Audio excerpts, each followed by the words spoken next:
All right, what's up? Welcome back to the 5th episode. We've made it to 5, guys. We're getting old. We're growing right in front of your eyes. Of the All In podcast. We're excited to have you. I'm your host, Griffin Gonzalez. Loaded show for you today.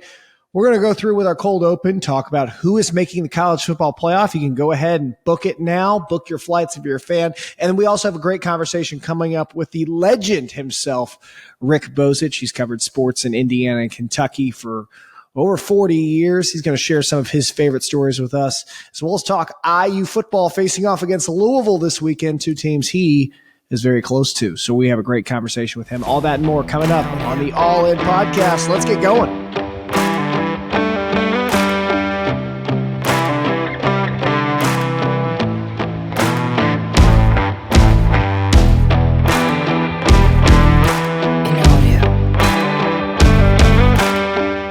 All right, welcome back to the 5th episode of the All In podcast. Excited to have you here. Griffin Gonzalez alongside you, and really excited for our conversation today. We talked to Rick Bozich from WDRB down in Louisville, Kentucky. He's covered Louisville, Kentucky, Indiana, all three of those major schools for over 40 years. He was elected into the Kentucky Sports Hall of Fame this week. He's in the Indiana Broadcasters Hall of Fame. He's just an absolute legend. One of my all-time favorite people. He's been so good to me for so long. I'll never forget, I was going through a challenging time not that long ago, career-wise, and Rick came up to me, gave me a big hug, and just kind of told me, hey, I'm going to be here for you. I'm always a phone call away. No matter what you want, no matter what you need, please feel free to always reach out. So excited to have him on, excited for him to share his stories. He truly is one of my favorite people. So excited for you guys to hear that. That's going to come up in a few minutes. First, I got a deal for you. I'm proud to announce, I'm going to tell you today who's making the college football playoff. I've seen enough. I've seen enough through 2 weeks. I can tell you who's making it. And it's not as much as what I've seen in the first 2 weeks, as much as it's look at the strength of schedule. And look what we've seen in the first 2 weeks. What we've seen is utter dominance by some. We've seen statistical dominance by others. And we've seen their schedules the rest of the way. And frankly, it just makes too much sense for them to make the college football playoff at this time, because they've already proven to us 2 weeks they are one of the best 4 teams in America. Now, if they had to face off against any of the other top 12 teams in America, now that's where it gets interesting. But I don't think any of these teams will have to go through that for the remainder of their schedule. And that's what makes it interesting. That's what makes college football fun. That's what makes expanding the college football playoff as exciting as it is, because then you have these top teams that can't just waltz to a championship and like automatically win one game, one difficult game, and then be in the championship game. No, they have to go through a more rigorous schedule. They have to play the best teams in the country and prove themselves. And it gives a little wiggle room. So, if you're the number 3 team in the country and you lose in week 8, your first game of the year, it doesn't absolutely kill you.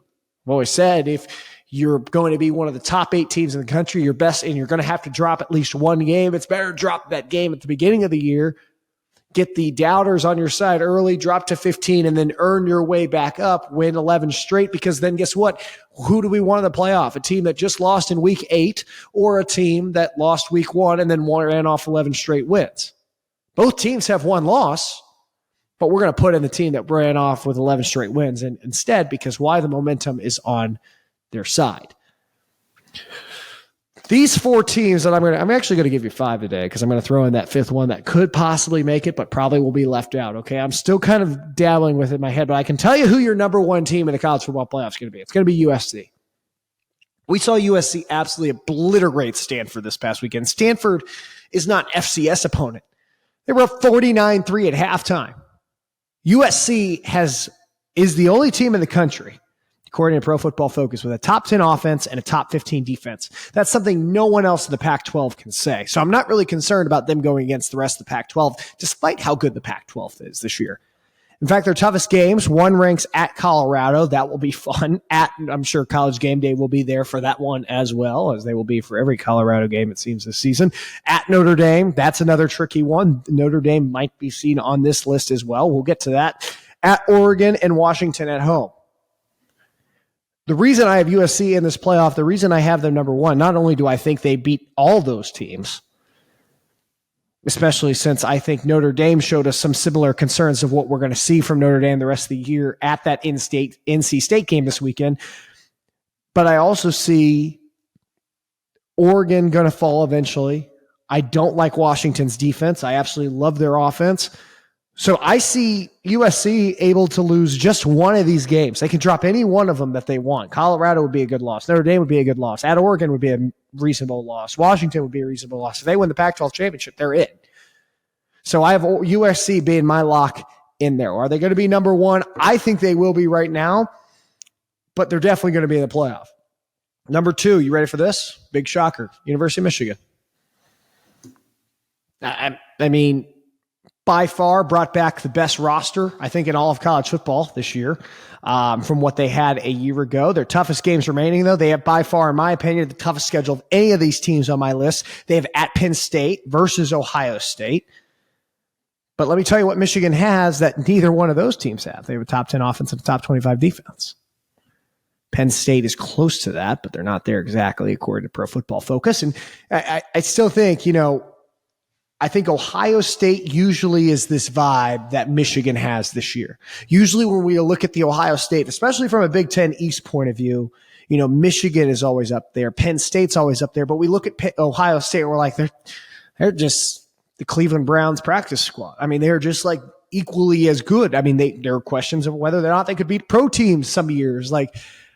And I think Ohio State has taken that step down while Michigan has taken that step up, if that makes sense. And I think for us to really seriously consider what they can do, I mean, fine, drop Penn State, drop Ohio State, Michigan 11-1 going to the Big Ten championship game. They are still going to be in the college football playoff because no one in the Big Ten West is caliber enough to beat Michigan, Penn State, or Ohio State. So whoever wins the Big Ten East is going to win the Big Ten championship and is going to go to the college football playoff. I think the team with the best odds to do that is Michigan because even if they drop one, they're not dropping both. I don't see them losing to Ohio State at home this year. It's not going to happen. Ryan Day, I think, has proven to us he has struggled against Michigan. He has struggled against Jim Harbaugh. But especially now when Ohio State's the team taking a step back and Michigan's taking the step up, Michigan's going to go to that college football playoff. Let's go to number 3. I'm going Georgia. Listen, they got a championship caliber roster. I think right now what we've seen in the first 2 weeks is a little bit of a championship game hangover, but they're still dominating. They're still 2-0. And the biggest reason I think Georgia has a chance to go the distance here is their strength of schedule is by far the second most favorable on this list. We'll get to the fourth most favorable on this list, but I'm going Georgia. They have Ole Miss and at UT. That Tennessee game is one I have circled that, wow, they might drop that one. Even if they do, they're still going to the SEC championship. They will still win and they will most likely be in. I still think Georgia is going to try to go for that three-peat. I have them in as well, and I would not be somebody who wants to bet against Georgia anytime soon. Now, do I think they're going to win the championship this year? No. But do I think they're going to get into that playoff? I still think they're one of the top 4 teams in the country. And I think anyone would call you insane for thinking otherwise. It's a matter of can they get the wins to represent that. I think that's what's frustrating is we're going through this and we can see like the top team in the country might have 2 losses because of an injury to a quarterback or because of a unique situation or maybe weather. And I'll get to that in a second when we talk about Notre Dame. But I think Georgia is one of those teams that even with a 1-loss slip, they're still there. And you're still going to have to deal with them. And for that reason, I think Georgia's going to be in. Let's go to number 4, the last team in. I'm really struggling with this one. And I'm telling you why I'm going with this team over the other. I'm going Notre Dame. And here's why. 1, strength of schedule. The remaining teams they play are USC, at Duke, and Ohio State. In fact, I would argue their strength of schedule is the one reason to count them out. Okay, so let's go ahead and give them the win against Ohio State. In my opinion, that eliminates Ohio State from playoff contention because, in my opinion, that means they have to beat Michigan. We don't have them beating Michigan, so Ohio State's out of playoff contention. They have at Duke. They beat Clemson, but outside of that, it's at Duke. Battle of a bunch of lawyers and hedge fund managers in that one. And then finally, they got USC at home. So in my opinion, Notre Dame drops what? USC at home, because I have USC going pretty much undefeated here. Notre Dame beats USC at home, or loses to USC at home, excuse me. Notre Dame's 11-1. I'm not sure how you leave out an 11-1 Notre Dame. They have the pedigree, they have the brand recognition, they have the fan base, they have the resume. I'm just not sure how you leave them out, especially if they beat Ohio State. Oh, also, the other reason Notre Dame's going to be in, top 5 offense, top 11 defense. Stats speak for themselves. I wasn't impressed with the NC State win, because I didn't think they looked great. But let me tell you what did impress me about the NC State win is we saw a lot of teams have to deal with weather delays on Saturday, and a lot of those games ended up being close because there's a lot of factors that you have to go into that. I know Notre Dame was struggling keeping players fed, keeping them hydrated, keeping them ready to go. When you have a delay over 30 minutes, that's a tough thing that you have to kind of factor in, is keeping guys fresh, keep them ready to go. You can't just start a game and then have to come back and finish it. I thought Notre Dame did so as well as they could. They came back. They dominated towards the end. And the biggest difference for Notre Dame this year compared to years past, and why I feel better about putting them in compared to I have years past, Notre Dame has a quarterback. They have a quarterback. And they have a quarterback that I trust more than I trust all, but I would say Caleb Williams in college football this year. So for that reason, Notre Dame gets that 4th and final spot. So who gets that 5th spot? Who's getting left out of the mix? I'll tell you who. Florida State. In my opinion, Florida State has the easiest strength of schedule. I could see them being in. In fact, after this, I might get on FanDuel and place a bet on those 5 teams making the playoff. The reason I don't feel great about Florida State is, one, they play at Clemson. Yes, Clemson lost, but Dabo Swinney is known to turn it around, and I'm sure he's trying to tell his guys, 11-1, we're still in. The reason I really don't like Florida State is their defense. Yes, they looked great to get into LSU. They statistically, according to Pro Football Focus, they have the 65th best defense in college football through 2 games. I don't think that gets you in the college football playoff. I think that gets you a loss somewhere along the line that you're not supposed to lose. Maybe it's Pitt. Maybe it's Clemson, maybe it's a different team. But the point is, I think eventually having the 65th best defense in college football 2 games in will show you what kind of team this is. Maybe they'll improve. Maybe they'll change. Maybe they will evolve and end up having a top 25 defense and be undefeated, and they'll be in the college football playoff. What I'm saying right now is I have not seen enough from Jordan Travis and Florida State, despite how they dominated LSU, to sell me on the fact that they, with the 65th best defense, can make it to the college football playoff. I think they lose 1 or 2. I think the strength of schedule is not there. And I think because of that, they're going to move down. And here's the thing. We've seen College Football Playoff Committee has cared about a couple things. 1, conference championships. They have always cared about that. Very rarely are you going to see a team lose a conference championship and get into the college football playoff. And 2, the other thing they really care about is the strength of schedule. They want to see, as my favorite Gary Barta quote in the entire world, folks, they want to see the body of work. That beautiful 3-word. They want to see the body of work, the bow, if you would. The body of work, the season put together. And I think Florida State with a win at LSU, or against LSU on a neutral site, and then at Clemson, just not enough there compared to Notre Dame, who has USC, Duke, Ohio State, NC State, Georgia, who has Ole Miss at UT, and is going to have an SEC championship victory against, who knows, maybe Alabama, maybe somebody else. You have Michigan at Penn State versus Ohio State, and the rest of the Big Ten East they have to go through, and Purdue, might I add. You have number 2, Florida State. We talked about them, and then you have USC, who has to play the Pac-12, in my opinion, is the best conference in college football this year. So, going down the stretch, I don't think this is that hard. All you have to look at, who has the best offenses with the best defenses, and who has the best strength of schedule going down the rest of the way in the most winnable games. To me, the most winnable games, strength of schedule, is Georgia. Georgia's the most likely of these 5 teams. Georgia out of USC, Florida State, Michigan, Notre Dame, and Georgia. Georgia is the one team I would bet goes into their conference championship game undefeated. If I had to bet who was going to go undefeated, it would probably be them, just based on the strength of the schedule. Number 2 in that category, probably be Florida State there, just because their strength of schedule is just not that great. And strength of schedule, if Florida State finishes undefeated with a win against Clemson, they're probably getting in anyway. So, once again, My final four, I'm going 1 USC, 2 Michigan. Both those I think will be undefeated or one loss. I really feel like this year with how transparent college football has been, we will have a number one seed with one loss, just because I think that's everyone's beating up on each other. So I'm going to go USC 1 with one loss. One of those is either going to be, I'm going to say either at Notre Dame or at Oregon. You have 2 Michigan, who I'm also going to put one loss. I think that's going to come at Penn State.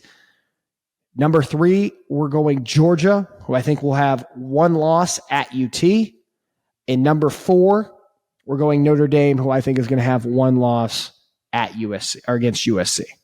So that is my who is making into the college football playoff. I would argue that Georgia is probably going to get bounced down to 4 because of that one loss. I think a loss to USC, who ended up being number 1, is a lot better than a loss at UT. But that's your playoff. I'm going to make that bet today. I'm not telling you to. You do whatever you want without your own money. Please do not hold me responsible for that, because I'm not telling you what to do. But I'm just telling you, from my perspective, I think we've seen enough. I think we've seen what we need to see. And obviously, college football can be dramatic. Injuries happen. I don't like to factor injuries into predictions, but I'll tell you, from what I've seen, these are the 4 best teams in college football right now. And I think these are the 4 that are going to be representing the college football playoff come January. All right, that's cold open. Hopefully we had fun with that. I enjoyed that for sure. Coming up now, an interview with the one and only Rick Bozich from WDRB, talking IU football, Louisville football, and just the whole sports industry as a whole. Let's get to it. All right, he's one of my all-time just favorite people, one of my all-time favorite beat writers, one of my favorite sports reporters. And he's actually, he hates talking about himself, but we're going to brag on him. He actually was just named to the Kentucky Athletics Hall of Fame. He's the one, the very own Rick Bozich. Even though you're in the Kentucky Sports Hall of Fame, you still have Hoosier roots. So you still got some of the Indiana side left in you. Rick, how you doing, man? I'm good. You're right. I was born in Gary, Indiana. I went to Maryville High School. I worked in Anderson. I went to IU. I worked in Anderson and Bloomington and lived in New Albany. So I have plenty of Hoosier ties. You've been in Louisville for a while. You've covered a lot there. I guess with the award ceremony just being this week, what was that moment like for you? What did that mean for you? I mean, it's not your first Hall of Fame induction, but this one's certainly an impactful one. I mean, incredibly humbling. I'm very appreciative. Didn't ever expect to get in the Kentucky Sports Hall of Fame, because I didn't expect to be here more than about 2 years, move on and be somewhere else. But I learned to like it here and love living here. Anytime you're in a Hall of Fame that's got Muhammad Ali, Darrell Griffith, Pee Wee Reese, Paul Hornung, people like that, I mean, that's a heck of an honor. And I went in with Bubba Paris, who I covered in 3 Super Bowls when he was blocking for the San Francisco 49ers, and Joe Montana, and Tom Leach, who's the voice of the Kentucky Wildcats, and Bridget DeVries, who's one of the first, maybe the first ever woman to be a high school athletic commissioner for an entire state, and Chris Lofton, who still holds a bunch of 3-point shooting records in the Southeastern Conference. So it was a good class, and a lot of people there last night at the ceremony, family, friends, other Hall of Famers. So I don't know. Part of me still doesn't believe it. Your resume really quick is I know you shared some of your stories with me. You mentioned at the very beginning, you started your career in Indiana after graduating from IU. Just want to throw that out there, but you covered Bobby Knight, which I know you have stories there. And if that wasn't exciting enough, you came to Louisville, you got to cover the up and coming of Denny Crum and his national titles and all that happened there. Howard Schnellenberger, another legendary coach you got to cover. Then you really turned up the drama as if Bobby Knight wasn't enough. You get Pitino at UK, then you get Calipari at UK, then you get Pitino at UofL.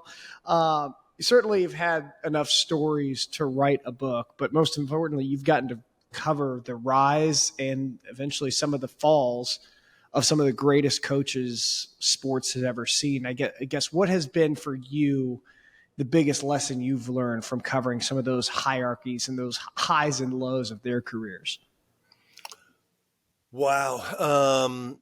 With each one, it's a little bit different. You start off with Coach Knight. I got to IU the same year he got there, and Assembly Hall opened in 1971, and watching him become what he became and become so successful and so powerful. And then, towards the end of his career, he started to lose it at IU. But just what a grip, what a hold he had on IU fandom and, and even the nation for a while. I mean, anytime he did anything, it was a national story. At Louisville, Rick Pitino is just a masterful person at creating storylines, dealing with the media, building narratives, to win at UofL and to go at Kentucky and then go coach later at their absolute top rival. Nobody could pull that off. Schnellenberger came here when Louisville football was this close to de-emphasizing the program and becoming a 1AA program. And it was like their Hail Mary pass. Let's go get a guy who has roots in this area and bring him here and see what they can do. And he changed the whole perception of Louisville football. And you could argue that Louisville football, that's one of the great building jobs of all time. So everybody just to sit back and watch, with Coach Knight, it was just force of personality and intelligence. With Rick Pitino, it was, salesmanship and just his ability to sort of motivate people. With Schnellenberger, it was bluster and vision, and tackling. The more you told him something was impossible, the harder he worked to prove you wrong. So all those guys, you pick up a little bit. Do you have a favorite one that was just like really just maybe not a favorite as in you cheered for him, but one that you were just like excited to go to that press conference for every day because you knew you were going to get something exciting out of it? Well, every Bob Knight press conference was tense because you never knew if somebody's going to ask a question and get their head taken off. So that was always interesting. Fair. But when he was in his prime and he wanted to do it and the right audience was there, he could be as informative or as entertaining as any coach I've ever talked to. I mean, he could talk about basketball in an informative way, but he could also talk about so many other things. Pitino was always good. Because when he came here, he came from the Knicks. He was used to dealing with the New York media, and he would always leave you with a story. He knew what your job was. I think he respected your job, and he, for the most part, I think he read what people wrote about him, and he kind of, tried to meet you, so he gave you what you needed. I mean, he could be difficult at times, and he didn't like it when you criticized him. I had several phone calls where he called me like screaming at me, but that's part of the deal. I learned to, in the beginning, you don't like that, but in time you realize that I got my say. Now he gets his say, and that's the way it goes. You've covered the college basketball hotbed, for so long. You have so many stories. You mentioned the ones about Pitino calling you. I know you have some great Knight stories. Have you ever considered just putting them all down? That would have to be a sports fan's go-to read. Have you ever considered putting them all down in the book of what it's like covering college basketball in this region where it's bigger than God in some regions? Yeah, I should do that. If I have any free time now, we're doing more work at WDRB. They just added a twice a week 30-minute show for Eric and I on the WDRB Plus app. So yeah, I could do a chapter on every coach, starting with, I'm trying to think, at IU it's been Knight, and then it was Davis, and then it was Sampson, and then it was Dockich, and then it was Crean, and then it was Archie, and now it's Woody. Let's see, in Kentucky, I've gone from Joby Hall, who actually had a good relationship. He asked me to write the foreword to his biography. And I was there for the game when Coach Knight slapped him in the back of the head, to Eddie Sutton, who was consumed by the pressure and got run out of here because of a scandal. And then it was Pitino, and then it was Tubby, who I just saw last night at the ceremony. He came over and gave me a hug. And, now that he's not the Kentucky coach anymore, he's not feeling the pressure he used to feel. And then it was who was after Tubby? Oh, Billy Gillespie. And then it was Cal. And at Louisville, it's just gone from Crum to Pitino to David Padgett to Chris Mack to Kenny Payne. So, yeah, that's 12 chapters right there, 15 chapters. So, yeah, at least. Yeah. Well, they all have stories. The Pitino Louisville chapters have to be at least like half a book itself. So you have the rise and the fall there. I still have my text messages from the night that he got the maddest at me he's ever gotten. And that would be a chapter that everybody would want to read, because they had lost the game to Kentucky in Rupp Arena, and he didn't come to the post-game press conference. And it was later shown that he flipped the fans off walking off the court. And I wrote a column ripping him, saying that he was better than that and Cal could handle. That's the one thing he never liked, if you ever said Cal did something better than he did. And he flew from Louisville to Florida after the game, because he gave the team a couple of days off because it was the holidays. And by the time he landed in Miami and was told or saw what I wrote, he was fired up and started sending me these text messages. And I'll show them to you sometime if you're there Saturday. I think that's one a lot of people would love to see. That's just classic college basketball coaches, right? Just, some great guys, sometimes a little bit of an ego. The thing is about Pitino, he's dangerous right now because he's in St. John's in a majors market, and he's highly motivated to prove everybody wrong. And he did really well in the transfer portal. And I will predict he will make a Final Four in the next 3 or 4 years. You're calling Rick Pitino going to the Final Four the next 3 to 4 years? Yes, sir. Yes, I am. Why is that? St. John's has been a program that can't do much. Why now? Just he's that powerful? He's that good of a coach. He's that motivated to prove everybody wrong and get on the final stage and write another chapter to what his book, to what his legacy is going to be. And his legacy won't be, just winning a title at Kentucky and having one at Louisville that was taken away from him. It'll be came back in the end and won another one at St. John's. I'm not saying he's going to win the national championship. I'm just saying he's going to go to the Final Four at St. John's in the next 4 or 5 years. That's bold. I like that one, Rick. I like that one. Yes. Speaking of Final Fours, you've covered a lot of them. You've covered Louisville there, Kentucky there, Indiana there. I guess for you, when you look at all the teams you've covered in this region for all this time, which one stands out? Once again, I want to stay away from the word favorite, but maybe the one that just kind of comes back in your memory bank a lot, and just what kind of fun that season was to cover.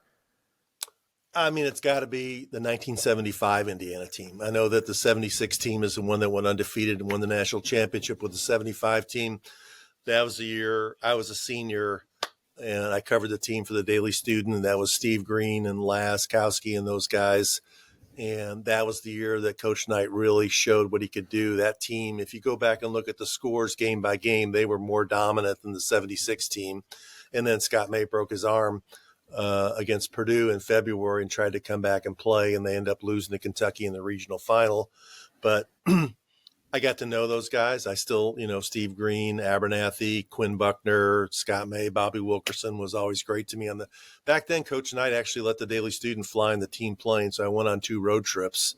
And Bobby Wilkerson was my favorite because sometimes the Daily Student person didn't get as much food as everybody else, and he always made sure if I was looking like I was a little bit hungry, he'd slip me a cookie. There you go. But those guys, they were so good, and then they had their heart ripped out from that. When then they lost that game to Kentucky, there are 2 locker rooms in my life that I felt back when locker rooms used to be open. We could go in locker rooms. There are 2 locker rooms in my life that I felt like I didn't belong in. And that was one of them. Indiana lost to Kentucky and didn't get to go to the Final Four. And it was just, despair in the locker room. And the other one that compares to that one in 1992, when Christian Laettner hit the shot and beat Kentucky in that epic 104-103 game in Philadelphia.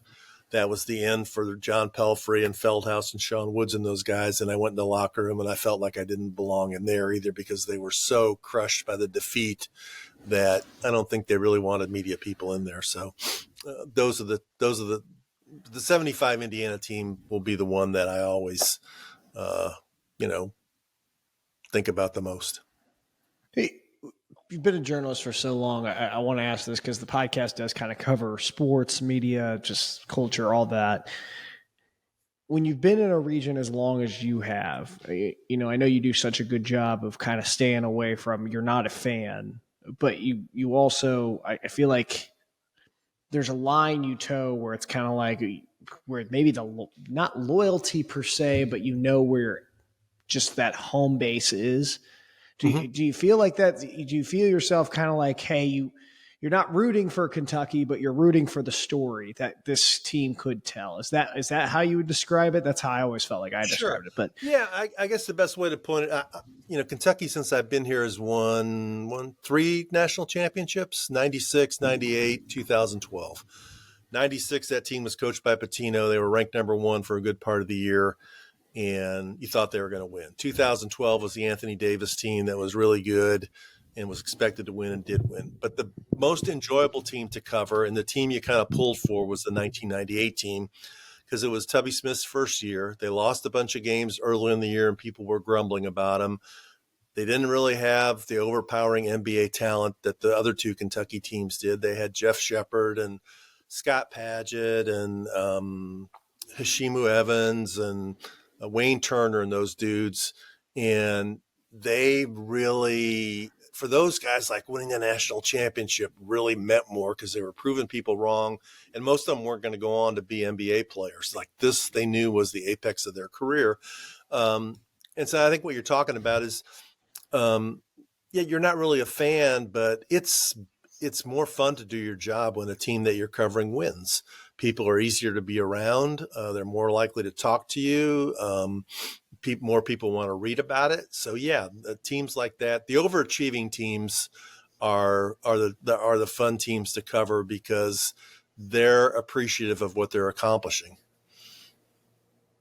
I always felt that, especially, I look at I think my prime example that I look back to when you say that, just kind of the overachieving versus the expectation, I think of the 2011-2012 Indiana team versus 2012-2013 Indiana team, where 2011-2012, they knock off Kentucky in the watch shot game, and then all of a sudden they're winning. This is the first time they're winning in the Crean era. This is the first time they're grateful for it. They're excited for it. It's like every time they get a road victory, the fan base is exuberated because it's like, wow, we didn't win Big Ten road games for the past 5 years prior.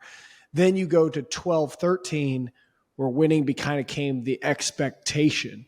And yeah, I think it was fun for Indiana fans, but there was also this kind of, there's this added pressure, I think is the best way to describe it. It's almost like when it becomes the expectation rather than the surprise, it's still fun if you're a fan, but it also takes a lot of the joy out of the close games and a lot of the, all that, which you get.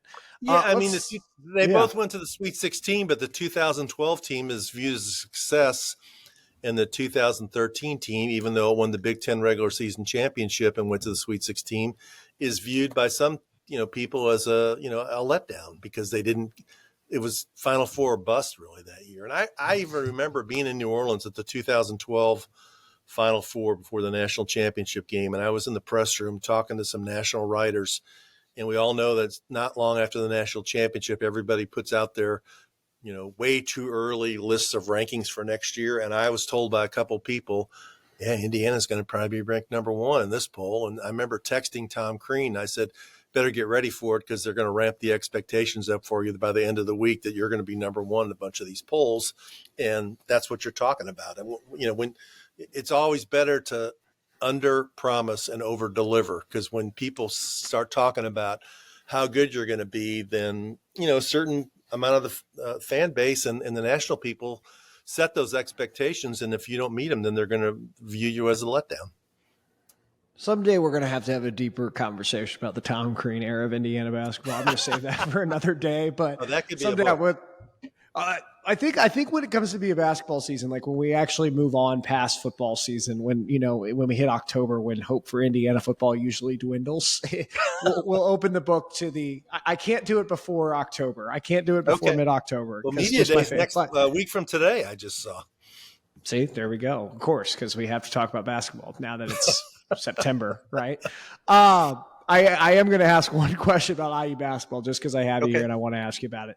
IU basketball back-to-back huge recruiting weekends. And when I say huge, I mean it's just Indiana has not had these levels of recruits, these high-caliber recruits on campus all at the same time.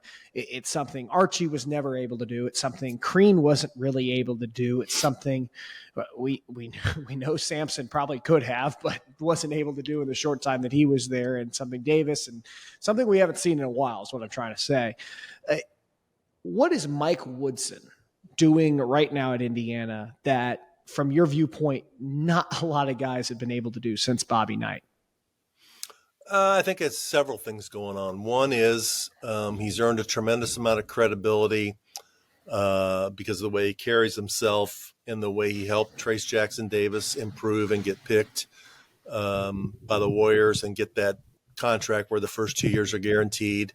He took Jalen Hood-Schifino, who was probably a top 25 player coming out of high school, and turned him into a one-and-done point guard and did what he said he was going to do. He said, I'm going to let you play and run my team. I'm going to have confidence in you. And I think people pick up on that. And I think another thing, and people, put all the pieces together and say, yeah, this really is a dude who can coach and win in college, and he coached in the NBA, and he has NBA connections. That helps. And I think he has a really good staff. I mean, Kenya Hunter and Yasir Rosemond and Brian Walsh are go-getters. And then don't forget Jordan Hulls and Adam Howard. I think they're very aggressive.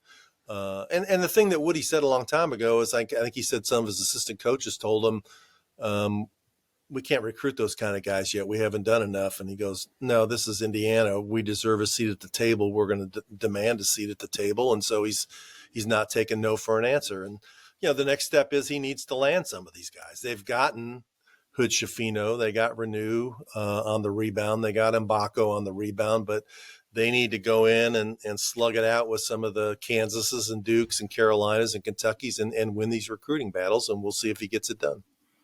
It certainly looks like he's doing it as of now. I mean, I remember the Mbako commitment.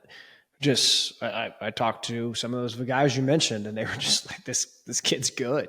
And it feels like the difference is, it felt like with Crean, you were getting guys who'd come in and be developed in 2 to 3 years.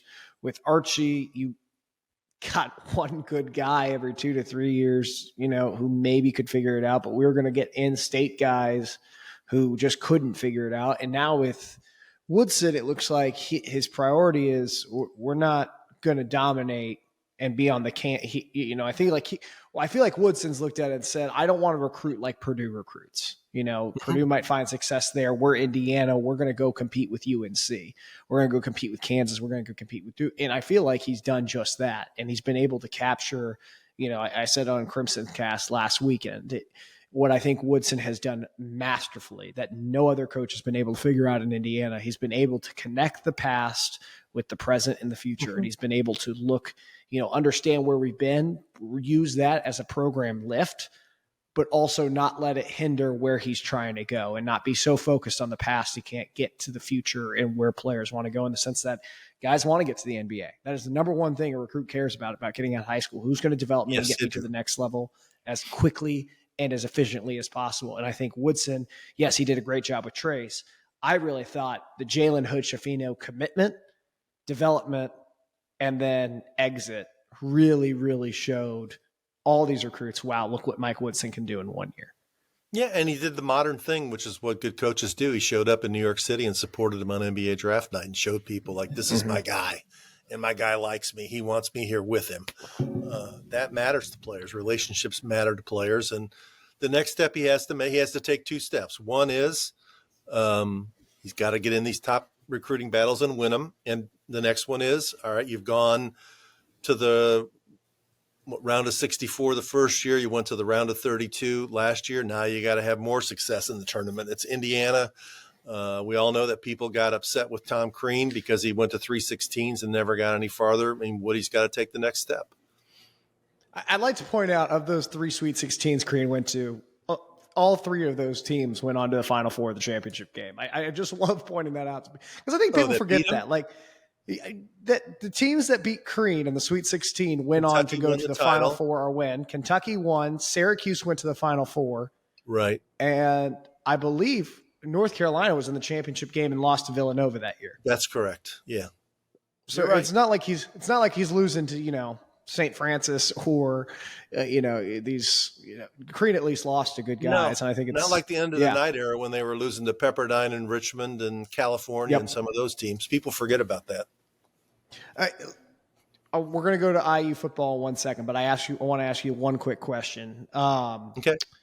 If you look at Kentucky with Cal and the current state they're in, I know Kentucky fans are very, very anxious for this season, because that's going to tilt the way they feel about Cal a lot, depending on how that season goes.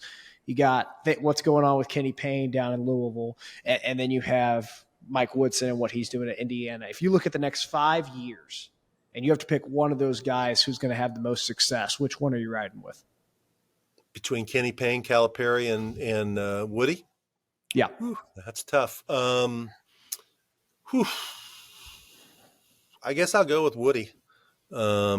He's on the upward tick. Cal seems to have lost his fastball a little bit, and there's grumbling within the fan base. And once you get grumbling to that level, it's kind of hard to flush it out. I know he's got a great freshman class this year, and they're still trying to get one of their 7'2" recruits from Croatia eligible. And, Louisville's got a farther path to go when you're only won 4 games the year before. That's a longer journey. So I guess I'll go with Woody. Gotcha. All right, let's talk football. Okay. It's an Indiana-based podcast. We got to talk about basketball first, of course. Indiana going up against UofL this week. Tom Allen just can't escape Jeff Brom, it seems. But this is going to be the one and only meeting of these two teams. We thought we were going to have 3 years of this. We're only going to get one. Catch me up on Louisville. I know Brom took over. Bring in Jack Plummer, bring in a lot of other guys. You lose a lot of the defense. You lose Yaya to the NFL draft. You lose Jasir Abdullah to the NFL draft. You have a lot of guys graduate from a year ago. What is this Louisville team like for listeners right now who have not watched the Georgia Tech or Murray State game? What can you tell me about this team's makeup, and how has it been changed from the Scott Satterfield era at Louisville? A little bit more creative on offense. Running it more than people thought that they were going to run under Jeff Brom. And that's the one thing you shouldn't overlook about Louisville. They have Jawar Jordan, who leads the nation in yards per carry. He's at like 16 yards per carry. He broke off a big run against Georgia Tech and another big run against Murray State. Jack Plummer's been good, not great. Jeff's been a little bit, if you read between the lines, wants him to be more decisive and play with a little bit more confidence. Defensively, solid. But last year they had playmakers, as you mentioned, Jasir Abdullah and Yaya Diaby, and they got Monty Montgomery, who's actually at Ole Miss. I think they're down 5 of their top 8 tacklers from last season. So they've been good, but they haven't been getting a ton of takeaways. So it'll be interesting to see how the Hoosiers attack them. Jack Plummer, you said he wants him to be more decisive. 4 touchdowns this year so far, 247 yards and both of his first 2 games. I've never seen a stat like that where a quarterback throws exactly the same yardage for the first 2 games. It feels to me when I've watched Jeff Brom at Purdue, something he would do is he would have a quarterback would struggle early, but as the season went on, eventually this quarterback would be kind of an all Big Ten quarterback in the discussion, at least by the end of the year. Do you feel like that could be the situation we're in with Jack Plummer, or is there still a little more gap there than we've seen with Jeff Brom quarterbacks from years past? I mean, I think it's possible. I mean, he throws a good ball. He's very poised in the pocket. He understands Brom's offense, and he's got some good receivers who he's just getting used to. This is a whole new team for him, so it's possible. And the one thing that Louisville has going in its advantage is that they don't play Florida State. They don't play Clemson. They don't play North Carolina. They don't play the 3 best teams in the ACC. So the schedule is very favorable. If they can beat Indiana, then they got Boston College next week. Boston College is not very good, almost lost to Holy Cross. Then they go to NC State. Then they would have Notre Dame here. They have a chance to be 5-0 playing Notre Dame at home and become a national or at least a very strong regional story. So what would you say right now, 2 games in, you've watched both, you were in Atlanta, you watched last from Thursday. Gosh, don't you just love Thursday, Friday games? You watched last Thursday. I guess for you, where's the biggest area of weakness for this Louisville Cardinal team that Jeff Brom has to figure out if he wants to get this program to national relevancy in year 1? The one thing you'd have to say is defense. They had 1 bad quarter against Georgia Tech. I don't know if you saw that game at all, but they gave up 28 points in the second quarter. Other than that, the defense has been terrific, but they did have that 1 quarter where they couldn't get off the field. So I'd say I don't know if Indiana or any other team can find some vulnerabilities they saw in that quarter and attack those, but that would be the main thing. And on offense, I'd say Plummer needs to play better. He's thrown a pick in each game. He threw a pick against Georgia Tech. He actually threw 2 against Murray. I throw one of them out because it was a Hail Mary on the last play of the first half. but he has turned the ball over. And if you look back at his stats last year at Cal, I think he finished the season with picks in his last 3 games. So I know that Indiana's defensive secondary has played better than it was expected to do. They got some dudes back there. So that's an area that I think that they need to tighten up. Let's talk about the Indiana side of things. Tom Allen pulled the annual Week 3 tradition. He named a quarterback a starter. It's big for this program. And we draw it out as long as they can, and they finally did it. Taven Jackson. Thoughts on him from what you've seen so far? Do you like him? Do you think he's got the ability to lead this team to a possible bowl game this year?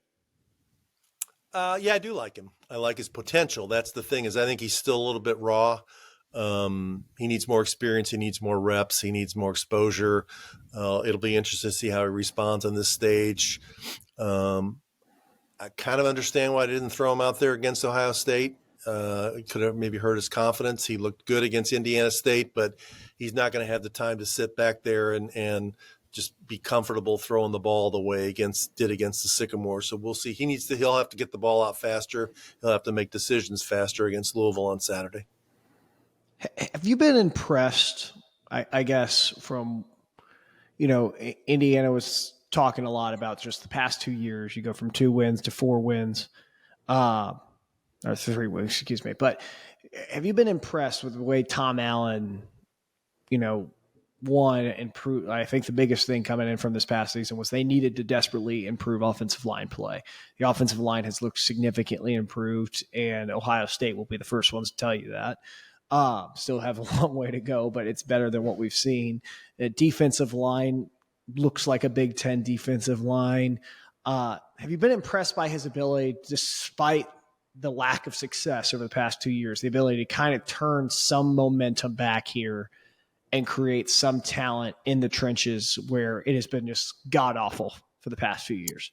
Yeah, I mean, he finally took it seriously and got a better offensive line coach. They did a better job in the transfer portal and improved their defensive line especially. And the thing about Allen, his enthusiasm never wavers, never wanes. He's always positive. He's always picking guys up, and he doesn't let negativity settle in. So I've been impressed by the way he's tried to keep pushing forward, but he really needs this win this week, because I think if he can this is their best path to get to 6 wins and a bowl bid by winning a non-conference game, so they don't have to win 4 Big Ten games.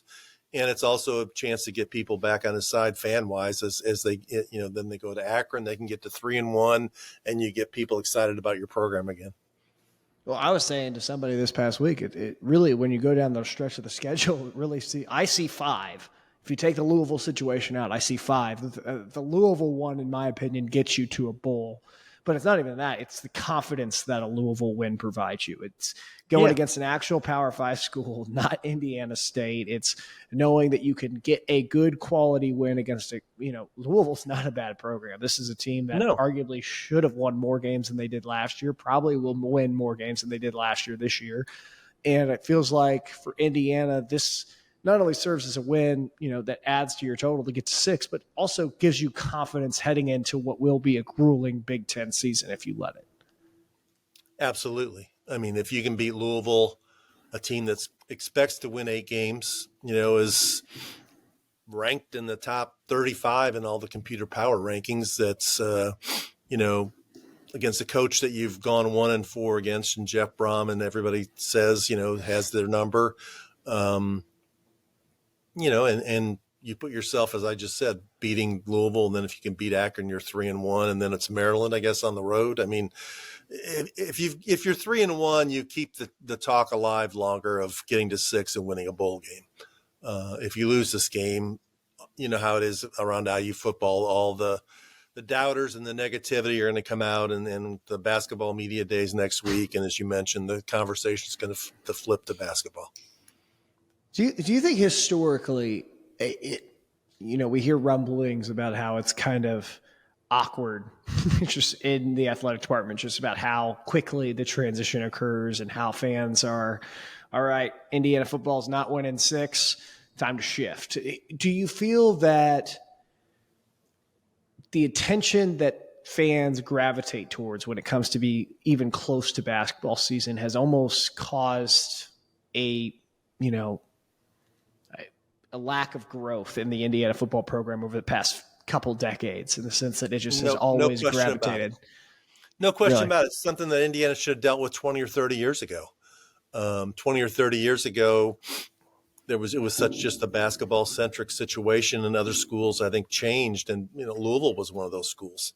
They invested in football. They built Papa John's Cardinal Stadium. They went out and hired coaches that were successful elsewhere. They made football a priority. Kentucky did the same. They hired Rich Brooks, who had built a winner at Oregon.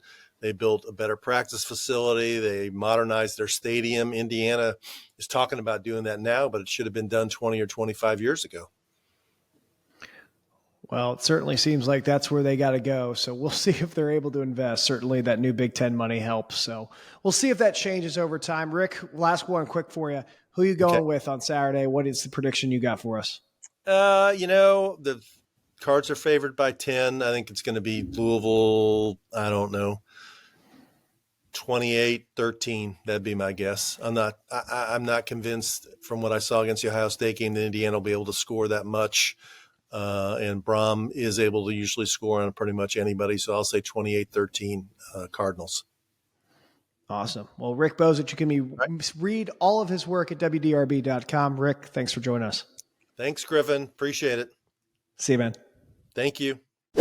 All right, that's our podcast today. Shout out to Rick Bozich for coming on. Always a pleasure chatting with him, talking a little IU football, a little IU basketball, a little just what's going on in the region between Kentucky and Indiana. And just, man, he's, like I said, he's got a book full of stories. He's an awesome guy. He's been a huge reason I've done what I've been able to do, and just he's been a great friend as well as a great mentor. So, Rick, thanks for coming on, man. We appreciate you. We love you. And we appreciate you and love you for listening. As always, hope you enjoyed this edition of the one and only All In podcast. If you have any feedback, we'd love to hear it. Instagram DMs are open at Griff Gonzo. You can hit me up on Twitter at Griff Gonzo. We'd love to hear your thoughts on the pod, what we can do better, what we can do worse, maybe. I don't know. But anyway, as always, thank you for listening. Be kind to each other out there and go make today the best day of your life. We'll see you later this week.